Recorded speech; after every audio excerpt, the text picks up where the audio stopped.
सबको जय यीशु की। प्रभु यीशु क्रिस्त में प्यारे भाइयों बहनों, Sunday password to the word इस शीर्षक के अंतर्गत प्रति इतवार के पूजन पद्धति में भाग लेते हुए प्रभु का वचन सुनते हुए उन वचनों के अनुसार जीवन बिताने की शक्ति, सामर्थ्य, कृपा, अनुग्रह मांगने के लिए मैं आप सभी लोगों का हार्दिक स्वागत करता हूं। आज के दिन में हम लोग सामान्य काल के 19वें इतवार की पूजन पद्धति पर मनन चिंतन करेंगे, प्रभु का वचन सुनेंगे, उसको ग्रहण करेंगे और उन वचनों को समझते हुए उसके अनुसार जीवन बिताने की विशेष कृपा, शक्ति, सामर्थ्य हम प्रभु से मांगेंगे। तो आज का मुख्य विषय है, सामान्य काल के 19वें इतवार का मुख्य विषय है जीवन की रोटी प्रभु यीशु। जीवन की रोटी प्रभु यीशु। इस शीर्षक के अंतर्गत जीवन की रोटी के रहस्य को समझाने के लिए आज के पहले पाठ, जो राजाओं का पहला ग्रंथ अध्याय 19 पद संख्या 4 से 8 का प्रसंग लिया गया है, जिसमें हम देखते हैं एलियस मरुभूमि में एक दिन का रास्ता तय कर एक झाड़ी के नीचे बैठ गया और यह कहकर मौत के लिए प्रार्थना करने लगा, प्रभु बहुत हुआ, मुझे उठा ले, क्योंकि मैं अपने पुरखों से अच्छा नहीं हूं। और वो झाड़ी के नीचे सो गया। ईश्वर ने उसको भोजन का प्रबंध किया। आज के सुसमाचार में हम देखते हैं ईश्वर ने इज़राइल जनता को मरुभूमि में भोजन का प्रबंध कराया, पीने के लिए पानी का इंतजाम किया। इस प्रकार से ईश्वर ने मरुभूमि में यात्रा करने वाले इजरायली जनता की देख रेख की। और सुसमाचार के दूसरे भाग में हम देखते हैं प्रभु यीशु मसीह कहता है, स्वर्ग से उतरी हुई जीवंत रोटी मैं हूं, जो इसे खाएगा वो हमेशा जीवित रहेगा। और प्रभु यीशु मसीह इस बात को कहता है, बड़े रहस्यमय बातें जिसको हमें आज के दिन में समझने के लिए हमें निमंत्रण दिया गया है। जीवन की रोटी यानी कि स्वर्ग से उतरी हुई जीवन की रोटी प्रभु यीशु, इस बात को हम लोग समझने की चेष्टा करें। तो आज के पहले बिंदु के रूप में हम लोग समझने की चेष्टा करेंगे कि ईश्वर की योजना मनुष्य के लिए क्या है। ईश्वर की योजना मनुष्य के लिए कि मनुष्य सदा ही जीवित रहे। मनुष्य के लिए मृत्यु की रचना ईश्वर ने नहीं की। मृत्यु पाप का वेतन के रूप में आया। ईश्वर की योजना मनुष्य के लिए यह थी कि मनुष्य सदा ही जीवित रहे। यह बात निश्चित है कि मनुष्य आत्मा और शरीर दोनों से बना हुआ है। इसलिए मनुष्य का शरीर एक दिन मर जाएगा, लेकिन मनुष्य शरीर मात्र नहीं है, वह तो वास्तविक रूप में आत्मा है। और आत्मा अजर है और अमर है, अनंत काल के लिए बनाया गया है। तो प्रभु यीशु मसीह जहां कहता है स्वर्ग से उतरी हुई जीवंत रोटी मैं हूं, इसका तात्पर्य यह है, हम सबों के आत्मा के लिए आत्मिक भोजन के रूप में प्रभु यीशु स्वर्ग से उतरी हुई जीवंत रोटी हम सबों को प्रदान करते हैं, जिससे कि हम जीवित रहें, आत्मा में जीवित रहें। इसलिए प्रभु ने कहा, मेरा मांस सच्चा भोजन है, मेरा रक्त सच्चा पेय है, जो उसको खाता है पीता है वह अनंत काल तक जीवित रहेगा। यानी कि ईश्वर की इच्छा, योजना यही है कि हम अनंत काल तक जीवित रहें, और उसको उस अनंत काल का जीवन पाने के लिए हमें प्रभु का शरीर और लहू व आध्यात्मिक भोजन की हमें आवश्यकता है। क्योंकि ईश्वर की योजना है हर एक उसके संतान, उसके बेटे और बेटियां अनंत काल तक जीवित रहें। ईश्वर की यह योजना, इस बात को हमें समझने की जरूरत है और समझते हुए ईश्वर को धन्यवाद दें। ईश्वर ने एक ऐसा जीवन हम सबों के लिए तय किया है, निर्धारित किया है, अनंत काल का जीवन।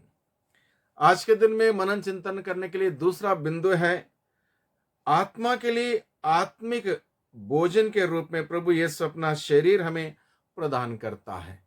प्रभु यीशु का शरीर और लहू आध्यात्मिक भोजन है, हमारे आत्मा के लिए भोजन है। इसको प्रभु यीशु हमें प्रदान करता है। साथ ही साथ आत्मा की भूख और प्यास बुझाने के लिए हमें प्रभु का शरीर, प्रभु का वचन हमें जरूरी है। उसको ग्रहण करना हमें जरूरी है।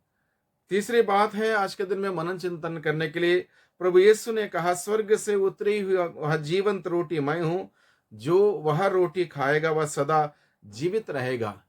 क्या यह बात हर किसी के लिए लागू है?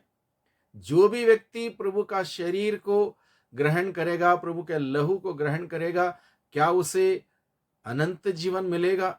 इस बात पर हमें मनन चिंतन करने की बहुत ही जरूरी है, क्योंकि बहुत सारे लोग सोचते हैं हम ईसाई हैं, हमने बपतिस्मा लिया है, हमने परम प्रसाद लिया है, अब हम जब मर्जी चर्च जाएं, जब मर्जी हम इस बलिदान में जाएं, हम परम प्रसाद ग्रहण कर सकते हैं, ये मेरा अधिकार है और इस परम प्रसाद को ग्रहण करने से मुझे अनंत जीवन मिलेगा।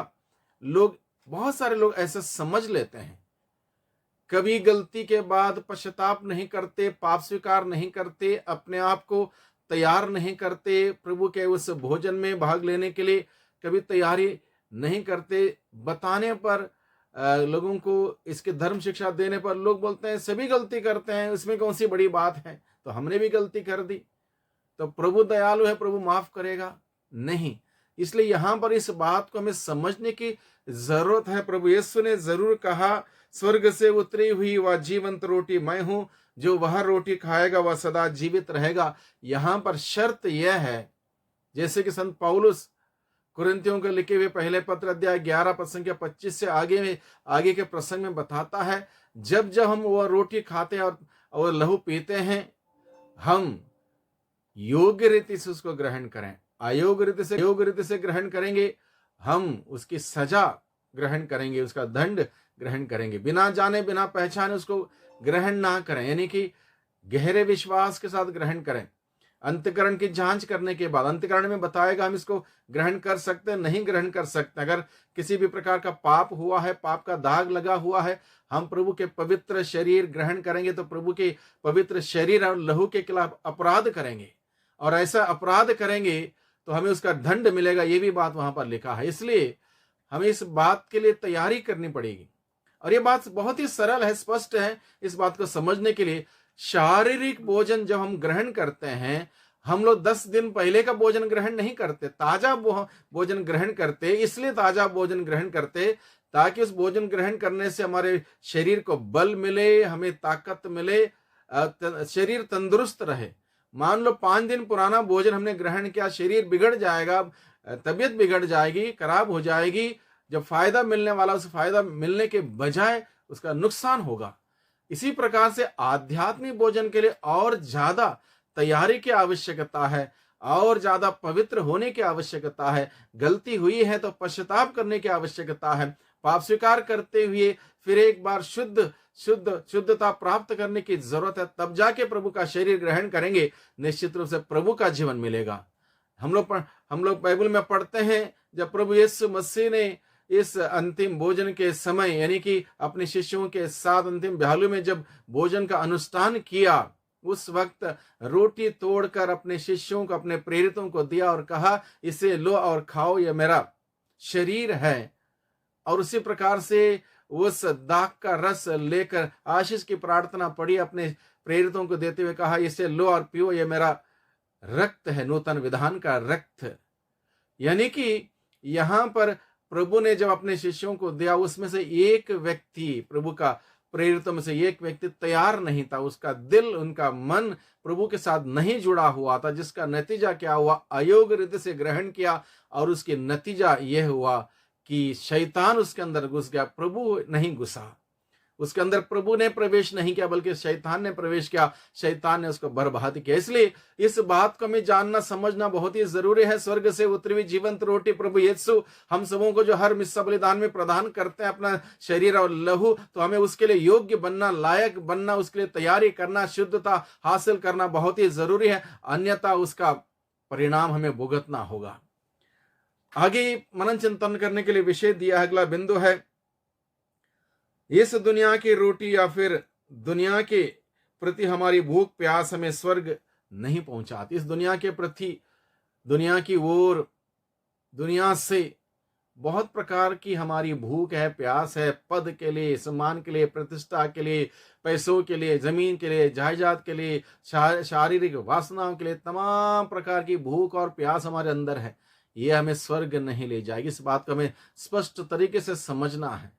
मनुष्य को इससे कोई लाभ नहीं होगा। पूरे दुनिया, पूरे संसार उसने अपने मुट्ठी में कर लिया हो, लेकिन अपनी आत्मा गवा दी हो, कोई लाभ नहीं होगा। इसलिए हमें स्वर्ग से उतरी हुई जीवंत रोटी की आवश्यकता है, क्योंकि हम सभी स्वर्गीय नागरिक हैं। इस दुनिया में कुछ समय के लिए इम्तिहान के तौर पर यहाँ पर हैं, इसलिए शरीर हमें दिया गया है। इसलिए शरीर से संचालित होके नहीं, बल्कि आत्मा से संचालित होके हमें जीने की आवश्यकता है। और इसलिए प्रभु यीशु मसीह हमें अपना शरीर और लहू आध्यात्मिक भोजन के रूप में हमें देते हैं, जिससे कि हम सबों का अनंत जीवन हमें मिले। अगला बिंदु है मनन चिंतन करने के लिए। इस रहस्य को समझने के लिए हमें ईश्वर से शिक्षित होना जरूरी है। शास्त्रीय फरीसियों को, यहूदी लोगों को यह बात समझ में नहीं आई जब प्रभु यीशु ने कहा मेरा मांस सच्चा भोजन है, मेरा रक्त सच्चा पेय है। उन्होंने सवाल उठाया, ये अपना मांस हमें खाने के लिए कैसे दे सकता, अपना लहू पीने के लिए कैसे दे सकता। उनको समझ में नहीं आया। आज के पहले पाठ में हम देखते हैं एलियस को भी जब मरुभूमि में ईश्वर ने भोजन के इंतजाम किया, उसका समझ में नहीं आया कैसे हुआ। इजरायली जनता को हम मरुभूमि में भोजन के इंतजाम कराए ईश्वर ने, उनको भी समझ में नहीं आया। मन्ना खाते रहे, लेकिन उनको समझ में नहीं आया। आज भी बहुत सारे लोगों को यह रहस्य समझ में नहीं आता। प्रभु यीशु मसीह हर मिस्सा बलिदान में अपना शरीर और लहू हम सबों के लिए आध्यात्मिक भोजन के रूप में खाने के लिए, पीने के लिए देता है। बहुत सारे लोग इस बात को समझते नहीं। इसको समझने के लिए हमें ईश्वर से शिक्षित होना जरूरी है। शिक्षित होने के लिए हमें प्रभु का वचन पढ़ना जरूरी है। प्रभु यीशु ने कहा मत्ती का सुसमाचार अध्याय 4 पद संख्या 4 में, मनुष्य केवल रोटी से ही नहीं जीता है, बल्कि ईश्वर से मुख से निकलने वाले हर एक शब्द से जीता। यानी कि हम सबों को ईश्वर के मुख से निकलने वाले शब्द ग्रहण करना, सुनना, पढ़ना बहुत ही जरूरी है। ईश्वर से शिक्षित होना बहुत ही जरूरी है। तब प्रभु हमें ज्ञान देगा, अपने रहस्यों को समझने के लिए हमें बुद्धि शक्ति देगा, जो कि हम सबों के लिए बहुत ही जरूरी है, बहुत ही आवश्यक है ईश्वर से शिक्षित होना। और आखिरी बिंदु है आज के दिन में मनन चिंतन करने के लिए, जीवन देने वाले कार्य हम सभी करें। जो आज के दूसरे पाठ में हमें बताया गया है, जीवन देने वाले कार्य हम सभी करें। कौन सा कार्य है जीवन देने वाले? क्षमा करना, प्रेम करना, प्रार्थना करना, दया दिखाना, अनुकंपा दिखाना, एक दूसरे की मदद करना, एक दूसरे की इज्जत मान सम्मान करना, ये दूसरों को जीवन देने वाले कार्य। और इसी प्रकार से हर प्रकार की कटुता, उत्तेजना, क्रोध, लड़ाई झगड़ा, पर निंदा और बुराई से दूर रहना बहुत ही जरूरी है। और इस प्रकार से हम करेंगे तब हम जीवन देने वाले बनेंगे। हमारे शब्द, हमारे सोच, हमारे विचार, हमारे उठना बैठना, रहना सहना, हर कुछ दूसरों के लिए आनंद, दूसरों के लिए खुशियां और दूसरों के लिए जीवन देने वाला बने। क्योंकि प्रभु यीशु मसीह इस दुनिया में सबों को जीवन देने के लिए आया, बहुतायत का जीवन देने के लिए आया। हम सभी प्रभु का शरीर और लहू को योग्य रीति से ग्रहण करते हुए प्रभु के भांति हम सभी जीवन देने वाले बने, हर व्यक्ति को जीवन देने वाले बने। ऐसा अनुग्रह, ऐसी कृपा हम आज के दिन में विशेष रूप से प्रार्थना करें। वही प्रभु हम सबों को आशीष दे, बरकत दे। सबको धन्यवाद, सबको जय यीशु की।